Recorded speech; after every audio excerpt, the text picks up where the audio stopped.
I am great, Mita. So I'm excited about this conversation, and we've had a few short, combos and preps.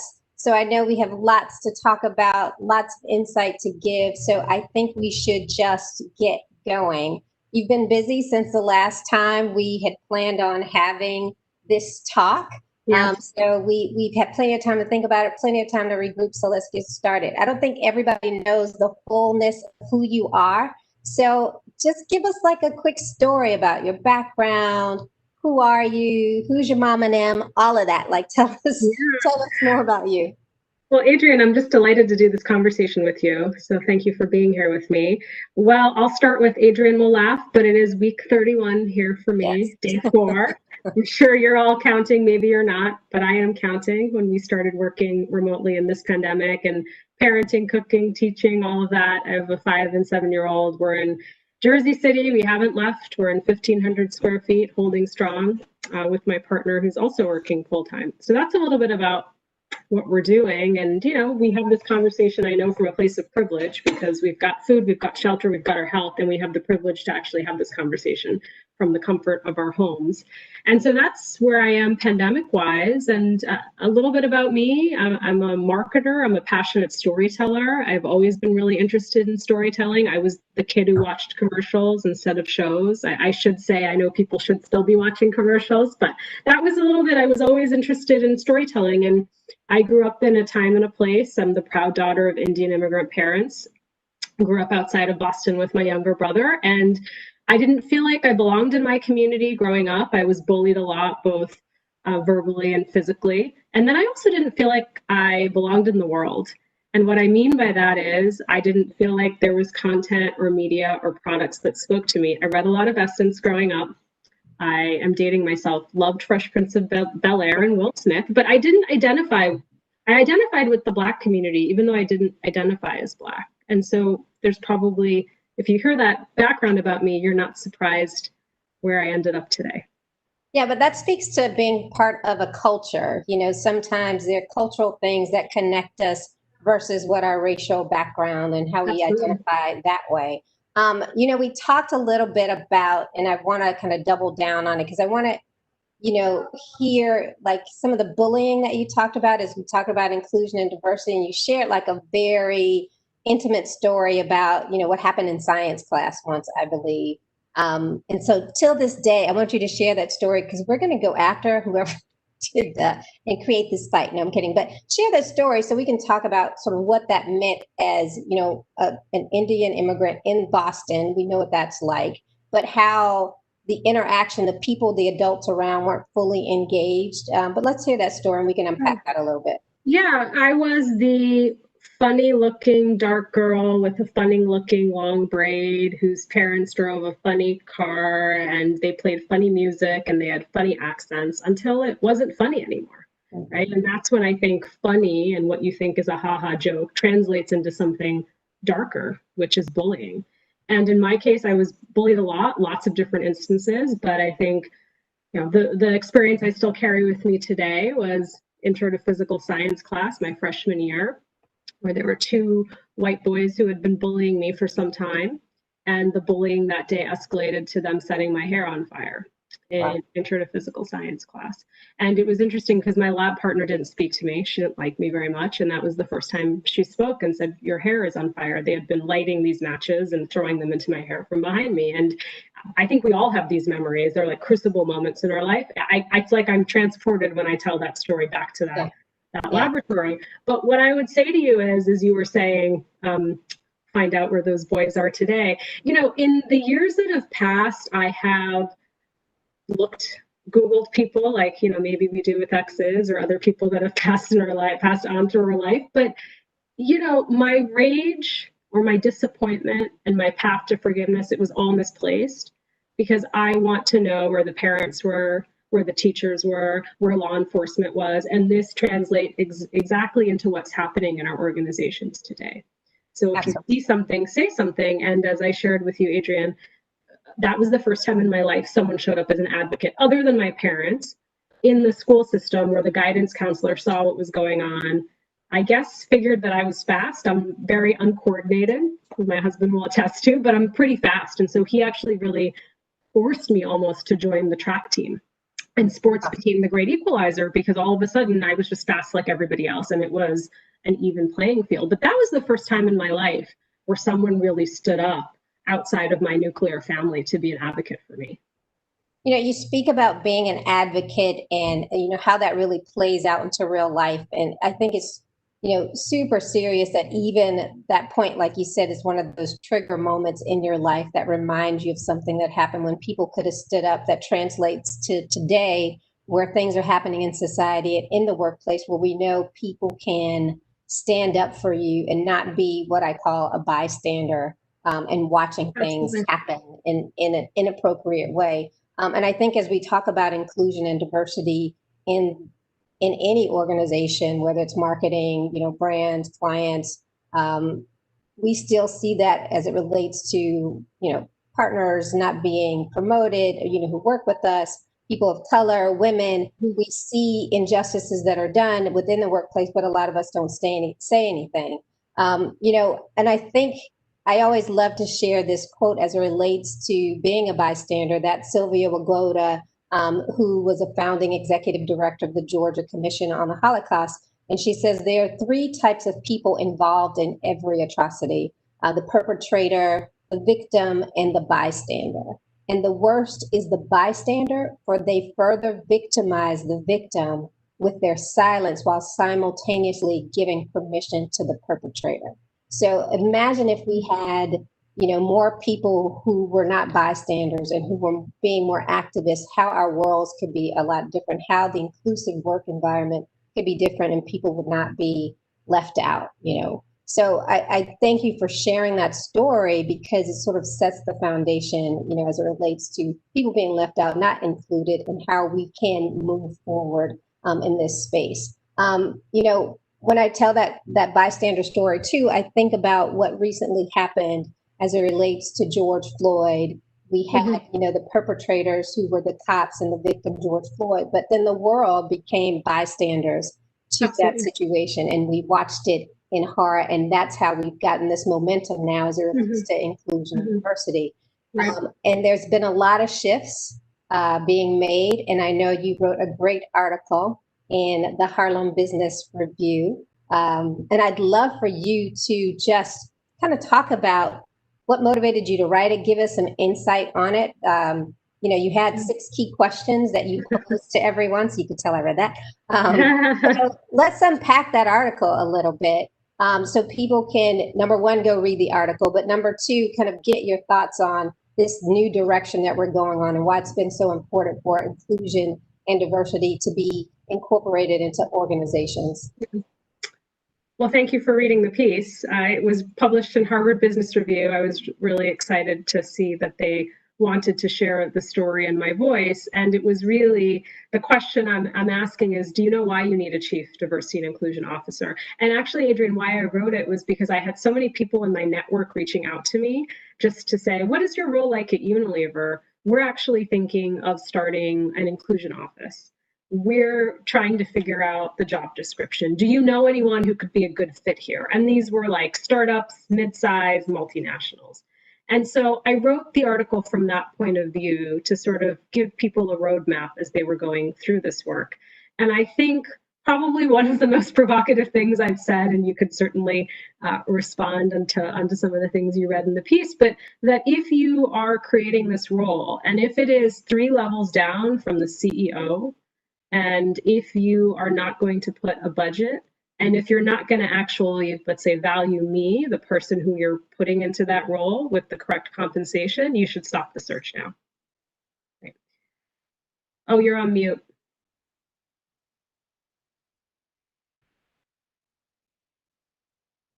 Oh, I can't hear you.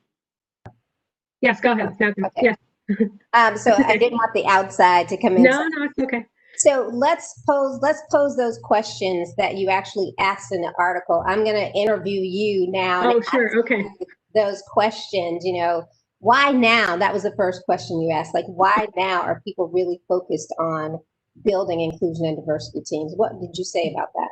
Yeah, and I think it's the why now question is it's okay if it's why now, and it's okay if it didn't happen 2 years ago, because I think people, are hard, we're all hard on each other, right? And we're hard on ourselves. So just start with today and what you're going to do moving forward. I think the best example is Ben and Jerry's, Matthew McCarthy, who's my friend and the CEO there. Ben and Jerry's is phenomenal. We hold it up on a pedestal. Many of us do, but they've been on a journey since the foundation with the Voting Rights Act. That didn't happen overnight. Right. So it's really hard if you start comparing yourselves to a brand or even an organization that's just in a different place, and that's okay. So if you're going to start and if it was because of the George Floyd murder, if it was because of something that's happened internally, it's whatever that catalyst was, it's okay, acknowledge it, own it, and today we start the work. I 100% agree with that. And that's one of the first steps in sort of doing a great problem solve is identifying and honoring the past, right? You understand the history, you get it straight, and you're able to move forward. So I love that. So then the next question you asked was, what are the job requirements? Once you get these people in, there's this mystery of you get hired, now what? Yeah, I think that what is it that you expect this person to do? I always say if you expect me or Adrian to show up with a magic wand and fix everything, then again, stop the search. Like that's not, what is it that you want people to be doing? I mean, you have to really look at where you are as an organization on your journey, right? You might want to bring in more Black and brown talent, but do you have the base for an inclusive leadership? A culture that is inclusive? Like, have you done that work? Because what's going to happen is you're going to bring in a lot of great Black and brown talent. But if you haven't done the foundation for leaders to understand what inclusive leadership looks like and what unconscious bias they might be facing, then you actually might just be bringing a lot of people in who might just leave shortly after, right? So I think you have to really think about, like, where are you in your journey? Are you on a hiring freeze? Do you have a business that you're acquiring? Do you have openings coming up? Are you also, and it's not just about hiring, what are the roles that you have open internally or succession planning where there's talent that you need to get sponsors for and development programs and leadership support to get those individuals to the next level? So I think it requires an assessment, and likely when the Chief Diversity Inclusion Officer arrives, that individual will sort of do that work in a listening tour to understand where you are in your journey. I love the concept of a listening tour. But when you're doing this listening tour and you see there are some roadblocks and barriers, what do you push back on? If you're in this position, do you, recommend, I always use the term purging the system, or do you recommend providing development and training for those people who create barriers for these I&D practitioners to succeed? Give us some insight of what you think about that. Is there culture training? What do you suggest? Yeah, I would say that, a lot of this, one of the premises of when I wrote the piece too, is the C-suite absolutely needs to be bought in. The senior leadership, right? So if that senior leadership team's not bought in, then again, don't post for the role. Don't hire the person, right? Because you're not setting the organization or the person up for success. So listen, I don't believe in cancel culture.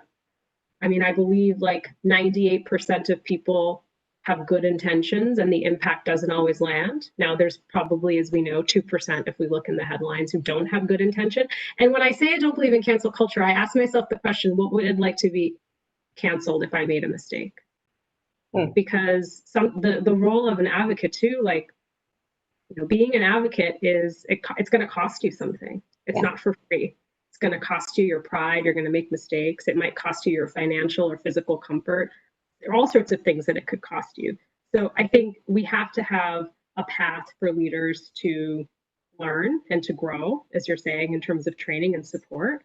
But there also has to be sort of a time limit on those things, right? And also, like, if you caught me doing something I shouldn't do and I continue to do it, at some point, we're going to part ways, right? But I think... Yeah, you have to make that shift, because if you're moving forward, we can't have the roadblockers in place. You can't. It further, I guess, taints the system, if you will, and we don't want that at all. And it's so fascinating because you think about, individuals that I would say bullies thriving in corporate America. And you think about, like, what is it that you all the support you want to just protect one person.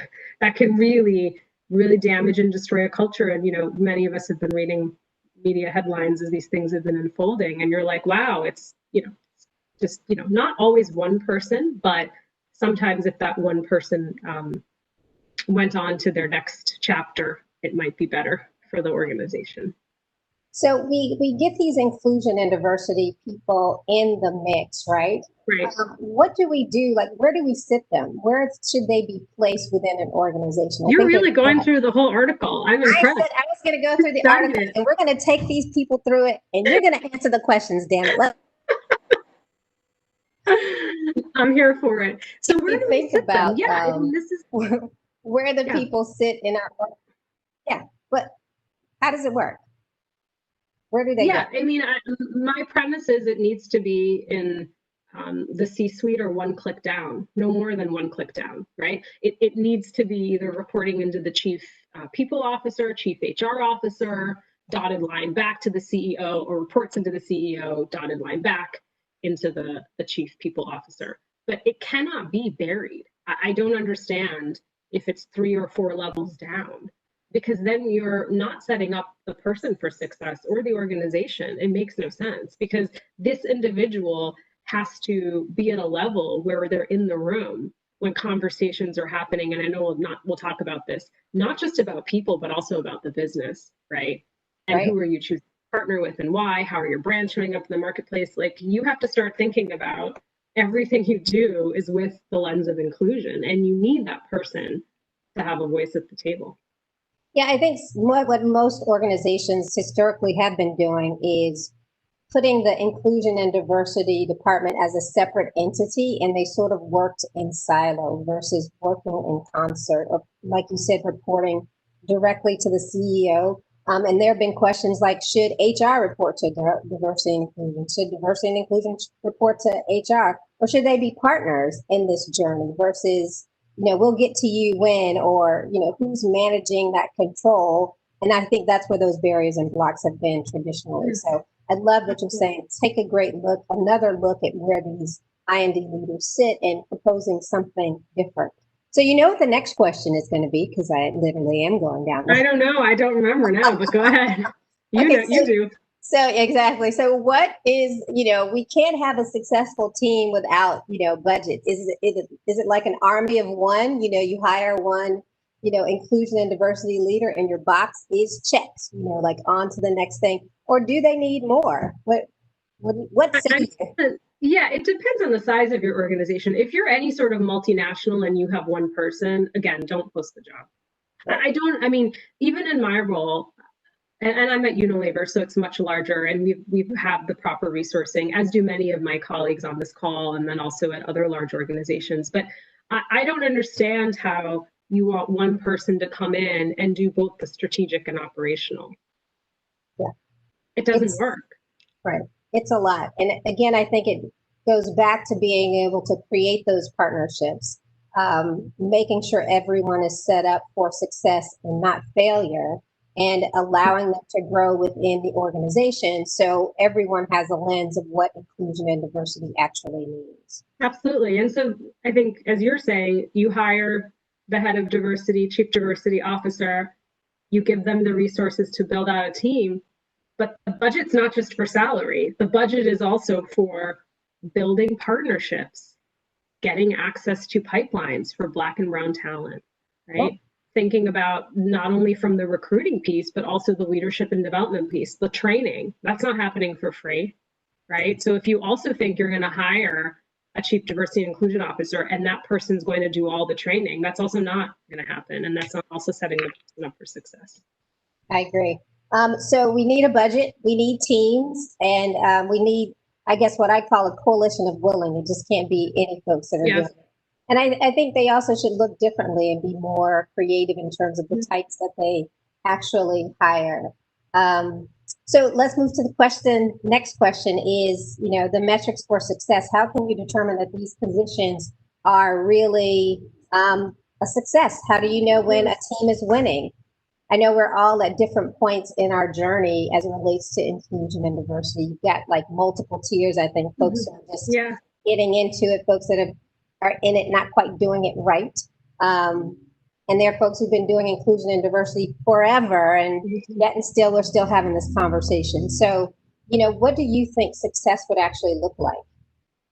I think you have to think, if I am joining Adrian's company, she's the CEO, she's hired me to be the Chief Diversity Inclusion Officer. A year from now, where are we on our journey? What would we want to say a year from now? And I fundamentally believe what gets measured gets done, right? So when I was on Vaseline selling lotion, no one would ever said, sell some lotion to Walmart and see what happens. That's not how it works in business. And so for some reason, we get uncomfortable when we think about human capital and this work. But, if you're an organization that's very far in your journey, or I'd say in a different place, you are measuring all sorts of intersections, right? So you're looking at gender, you're looking at how people identify in terms of their ethnic background, you're looking at if they're a veteran, you're looking at if they have a disability or they feel safe enough to disclose that, right? So you're looking at all sorts of different things.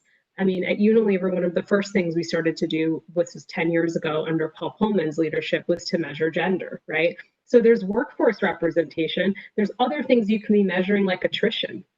So you could be bringing in women at a strong rate, but not keeping them, right? And people often don't look at that. And then there's other things to look at. How many people are attending trainings? What's the engagement? Having follow-up plans, making sure these things are baked in performance reviews, right? One of the things I'm really passionate about is looking at, what does it mean to be an inclusive leader? And oftentimes thinking about, leadership is often sometimes about managing up, right? So if you had a feedback process that was really less about what my boss thought about me and what do my peers and my team think about me, and what's the attrition rate on my team, right? So what if I run a large organization and over the last 2 years, I've lost like 30, 40 people have left, right? Am I going to be held accountable for that? And sometimes I think when you tie it to pay, that's when people start to think about. But those are things, I think there's, the point being, there's so many things you can measure. And like I said, if we're sitting down and we're saying, hey, I'm joining your leadership team, Adrian, what are we going to say a year from now? I think you start by just picking a few things you want to measure to see what the progress is. One of the big important things you just talked about is that attrition rate, right? And I think that happens really in the middle. I don't know what you guys call it. Like, is it the forgotten middle, the magnificent middle? Frozen, I say frozen middles, but yeah. Frozen middle. Sometimes, yeah. You touched on it a little bit, but what else do we need to do? Folks are coming in and leaving. Is it policy? Is it training? What can we do to save that middle? Because that's the heart, if you will, of any organization. I think leaders need to be held accountable on how inclusive of a leader they are. And what do I mean by that? I think there's specific behaviors you have to outline. So if I constantly show up to meetings without my team, presenting my team's work, right? It's a virtual roundtable. Why is it? Why is it that I'm not including other members of my team or giving them the spotlight or support or making sure that they are getting access to different assignments, different opportunities, right? But I also think, exactly as you hit on, this piece on attrition and how happy people are working for me, right? So too often leaders do a really great job of managing up, but what does the actual team think about them?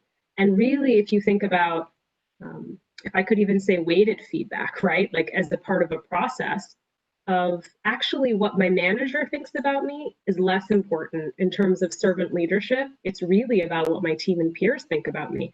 So really looking at that feedback and holding people accountable, right? And at the same time, if I'm a leader who has a really strong track record of promoting people and giving them great assignments, let's also focus on the positive, because this is somebody who's an inclusion champion and is somebody who's a great leader who, as you said, the coalition of the willing, this is somebody I want to let everyone know in the organization that they're doing amazing things. No, I'm with you 100% on all of that. So we definitely have to pull that centerpiece together. Okay, the final question that you asked in the article was, will the Chief Diversity Officer have influence over products and services that an organization has? Like, Is there money attached to it? Is there some financial sense in it? This is a question we're posing. And I think in this day and age, you can't afford not to. So we talk about inclusion in terms of diversity of thought, which I feel is coded language. It's diversity of thought doesn't happen without diversity of representation. Who gets to sit around the table and why? Are their ideas heard? Are they, is it a psychologically safe place for them to speak up? We get that. We're talking about that. That's fine. But at the same time, the question is, how do your brands and products and services show up in the marketplace? How can those two things be separate? And how can your chief diversity officer not have a say in that? And as we look at like the end-to-end ecosystem, it's about workforce, it's about products and services, how they show up in the marketplace. It is about supplier diversity. So who are you choosing to work with and why? And then I think the final piece is also about the values that you stand up for. You can say you stand for values, but in the moment that is critical, will you stand up for those values as an organization? I don't think you can separate things anymore. Right. 100%. We're going to be like, I'm your choir. I'm like, you're like 100%. So we have a question from the chat, which is, how do you see your audience demographic expanding to be more inclusive as the industry grows and evolves? I think it's really difficult. I mean, this is what, I mean, I think as we've all seen in marketing and what's happening, continues to happen in the digital space, hyper-personalization, hyper-segmentation, and at the same time, the demographics of the country continue to shift and shift. But I would also say you're leaving money on the table. If you can't think of a authentic, purpose-driven way to connect authentically with the Black community, the Black community being one of many communities, right? And so I think that you also have to have that representation around the table and that voice and really understand that consumer voice as well. Yeah, I think that's really important, especially if you look at the spending power of these communities, you know, in the $1 trillion range and for any brand. And I think this is, you know, more talking to the choir conversation, but it's still very real. And people have to recognize that money speaks, but are you saying the Black dollar isn't as valued? You should take it, but you're not, you know, doing what you need to do to make sure all those voices are heard at the table. Another question was, how should older brands gracefully enter newer technology spaces? Example, TikTok or esports. Do it authentically, do it slowly. You know, you don't, like, that's the premise of marketing. You want to be original and different. You don't want to copy what someone else is doing. And I also think if you are an older brand, however you want to define older, and you don't have access to TikTok, find experts who know how to use TikTok, right? I mean, there's so many. There's probably people in your family, right? It doesn't always have to be at work that you're trying to hire somebody who is a TikTok expert. I bet you know people in your personal life who are pretty good at TikTok. I do. I just like to, I'm a voyeur on TikTok. I don't post videos, but I know, but you know, I think that I think too often we think, oh, you got to hire someone to figure out a TikTok. And you likely know somebody in your life who's actually quite good at it. So how about that? Someone in your family has the transferable skills to help you figure out your digital plan. Yeah. All you have to do is ask the question, right?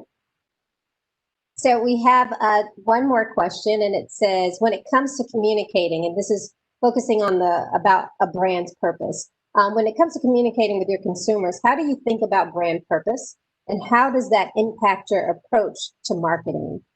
Yeah, I think that as a consumer, I'm voting with my wallet, and I can smell the bullshit. I don't know if I can say that, but there you go. Well, you said. We all can, right? We can all smell it when it's fake, and so it has to be about your brand's gonna say something, but what are you gonna do about it? I think one of the best examples, and we've got so many at Unilever, but what we've done with Dove Men Plus Care and really taking a stand on when we know when dads care, there's a ripple effect on workspaces, communities. And so having the Dove Men Plus Care parental leave pledge and also setting up $1 million fund to say, if your company, wherever you are, does not support and give you enough paid leave, you can apply for a grant. We'll provide you the leave. And then I think it wasn't just in that moment where we launched that a few years ago. Just recently, this last Father's Day, we had a campaign called Father's Day Taken. So many Black fathers who have been taken from their families due to police brutality and violence. And to say, we're starting a fund, we're giving X amount, instead of buying a Father's Day card, contribute to this fund. So I think whatever you're going to do in your purpose, you have to show up and say it, but you actually have to do. And there actually has to be a consistent thread. And you have to have enough cultural empathy and competency to see what's happening in the world around you. And so what role does your brand have? Because you might say, all right, Dove Men Plus Care, paternity leave pledge, what role does it have in the world today? It actually has a pretty big role if you are listening to what's happening. I think we have another question. They keep coming. We've got like this list. That's fine. This is a great thing. So the next question, it says, okay, that was about, okay, we have, someone says they were a kid when, I was also the kid and the adult that watched commercials rather than the shows. So we have someone that identifies. Does your company have a ceiling on the age of a woman who wants to transition into the advertising industry, whether it's inclusion and diversity roles or in either of our companies, I guess? No. But since you have the floor, and this woman is. I mean, listen, yeah, I think that ageism is real. Like, we're all facing it. I mean, it's something that we actually don't talk enough about. But I would say that as an employer, we want all different voices around the table, and it's nothing. But it is something that I know that women face in terms of women in particular, I will say, face in terms of bias. And it's something that I'm personally passionate about. And I think it's really about that inclusive lens that we look at too. Yeah. Like, how inclusive are we being? Are we looking at great talent? And I think great talent and great ideas, there is no age limit to that. So coming to the table with that would be amazing. And if there are any blockers who, are not seeing that value, then if they're being true to the culture that you're creating at Unilever or we're creating at WPP, maybe we have to reevaluate those people. Yeah, it's also interesting. I mean, the same goes for not who gets to sit around the table, but the conversation earlier, your content. Yes, 100%. So thoughts that you want to share as we're preparing to wrap up. I don't know if we have 5 minutes, 20 more minutes. What how much longer do we have? This conversation is so great that I'm excited about it. Yeah. So any, I remember, just touching back on your life and telling the story of growing up in a family where, generation after generation, the roles shifted in terms of, it seems like women became stronger and stronger, or just different. Talk about that and the role of women in your family and how you are. I really came to find my purpose at Unilever. And many of you might know we spent much time with our employees, taking them through all-day workshops to think about what's their purpose. And my purpose is around empowering those who have been excluded to help them find their voice. Once you find your voice, never stop using it. And of course, given what I shared earlier about my childhood, that actually makes quite a lot of sense. But the other part of my story is that the proud daughter of Indian immigrant parents. My dad's mother was married when she was 12 years old, and my mother's mother was married when she was 10 years old. They married men in their 20s. They had large families, and they were simply remarkable women. And I share that pretty openly now. I remember being at an event pre-COVID, and I was being honored with an award. And my husband said, "You're not going to share that, are you? Because you'll hear the audience gasp." And that's also about people's reactions to stories that we tell. And, that's not an easy thing to say, but over the years, I've realized I have a responsibility to share, because when you share, others are inspired to share. And everyone has a story. Sometimes you're just not ready to tell it yet, and it might be a story of someone else. And our stories are always being rewritten. But I say to you, Adrian, I am here with you today knowing what gender progress looks like just in less than 3 generations, right? I don't think my grandmothers would ever have imagined I'd be sitting with you here doing a talk for the summit. And they would be so proud. I am almost positive of that. I know it for sure. Any advice that you have, and I'm pulling back from our questions that we were going to ask back in August, what advice would you give to women, young people, anybody, that you think you could inspire to just be successful in this space? And it could be men, whatever you think would just move us forward in this journey, that can get us, to the next point. Yeah. I mean, my big piece of advice right now, if I could go back to my younger self, is to say, do it afraid.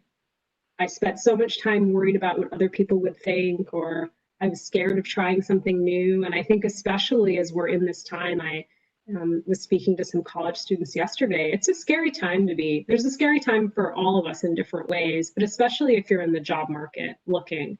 And I think, do it afraid, try new things, let go of that job description, especially if you're in a company where you had signed up for something, budgets are frozen and this keeps happening, reprioritization. Well, this isn't what I signed up for. Think about what you're good at and go after it and show your company how you can be, invaluable to them. And then also when you're thinking about the market and what you wanted to do isn't there anymore, well, what else could you do? And as my dad used to always say, like, think about your career. It's a stepping stone to something else.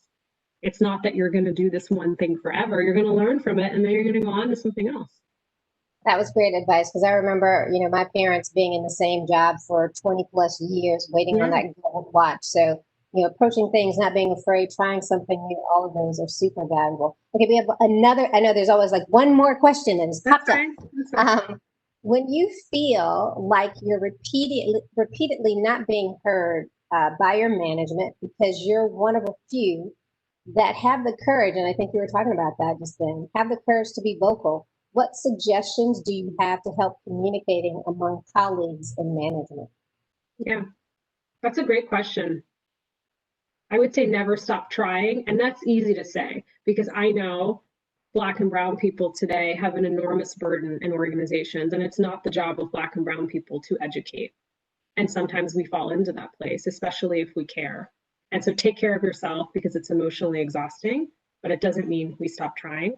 In my cases, when people in my career haven't been listening to me or won't hear what I have to say, that's when I think advocates are so important, right? So if there are, I'm making this up, 15 people on a leadership team, it's not possible that all 15 aren't hearing you. It might be, right? But are there one or two other people that you haven't thought about? And that's why it's so important to develop relationships authentically, because then, when you need somebody and you need help, you have a relationship where they're going to likely stand up for you. It doesn't mean they won't if you're just meeting them. But I would, think about, we all have biases too, right? I'm like, well, this person doesn't look like me. They have a completely different background from me. We have nothing in common. Why would they ever stand up for me? Or why would I ever try to go build a relationship with that person? So just really think about, have you gone to all the people that you could go to? I again love and echo everything you have said. This has been a great talk. I feel like, we've been two girlfriends sitting on a couch talking about inclusion. With my coffee, we're done? Oh, okay. Our time is up. Our time is up. That's okay. It's time for others. But thank you, Adrian. Thank you. This was wonderful. Thank you so much. You've actually inspired the conversation that I'm about to have next with the group. Oh, good. 15 minutes. So thank you. And hopefully you'll stay and listen and tell me where I went wrong. Or, we can just... You'll be amazing. All right. Thank you so much. And thank you. Anybody connect with Mita. She's amazing. You want her on your side.